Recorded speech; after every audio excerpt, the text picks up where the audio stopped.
हंस के सवारी को के ले मांगना हो दर्शन माते तैना दर्शन माते तैना।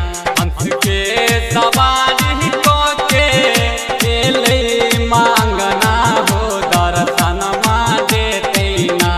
तमैया बोलतै अपन नयन माहो दर्शन माते तैना। तमैया बोलतै अपन नयन माहो दर्शन माते तैना। तमैया एलै हमरो अंगन माहो दर्शन माते तैना।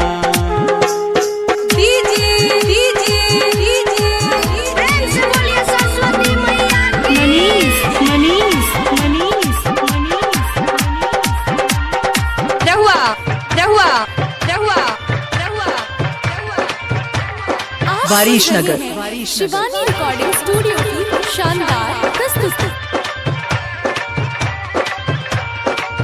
माटी के मूर्ति हो भैया हमहू बनलिए हो दर्शन माते तैना दर्शन माते तैना। माटी के मूर्ति हो भैया हमहू बनलिए हो दर्शन माते तैना। तमैया एलै हमरो अंगन माहो दर्शन माते तैना। तमैया बोलतै अपन नयन माहो दर्शन माते तैना। तमैया एलै हमरो अंगन माहो दर्शन माते तैना दर्शन माते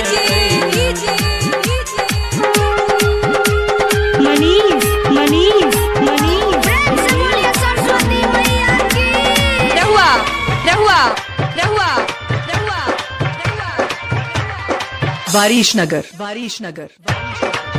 आप सुन रहे हैं शिवानी रिकॉर्डिंग स्टूडियो की शानदार प्रस्तुति।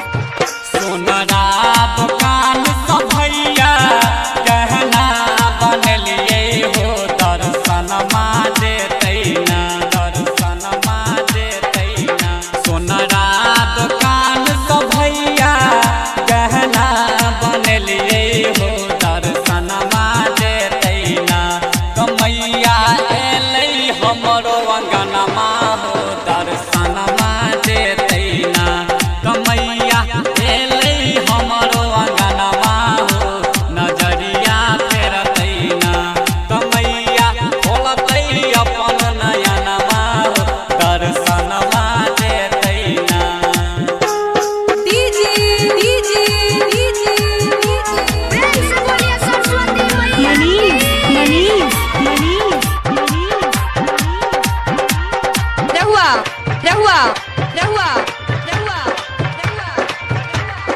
वारिशनगर वारिशनगर।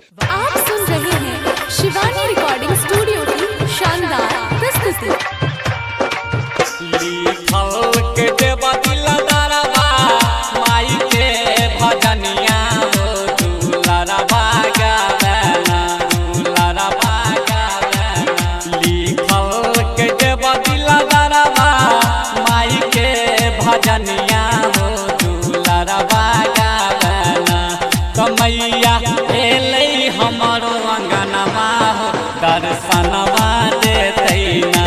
तमैया बोलतै अपन नयन माहो दर्शन माते तैना।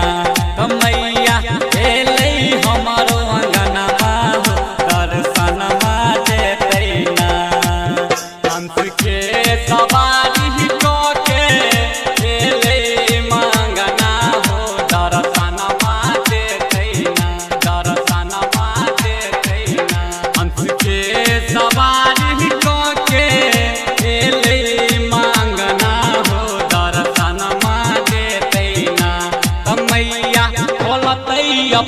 नयन माहो दर्शन देते ना त मैया खोलते अपन नयन माहो दर्शन देते ना त मैया एलै हमरो अंगन माहो शिवानी रिकॉर्डिंग स्टूडियो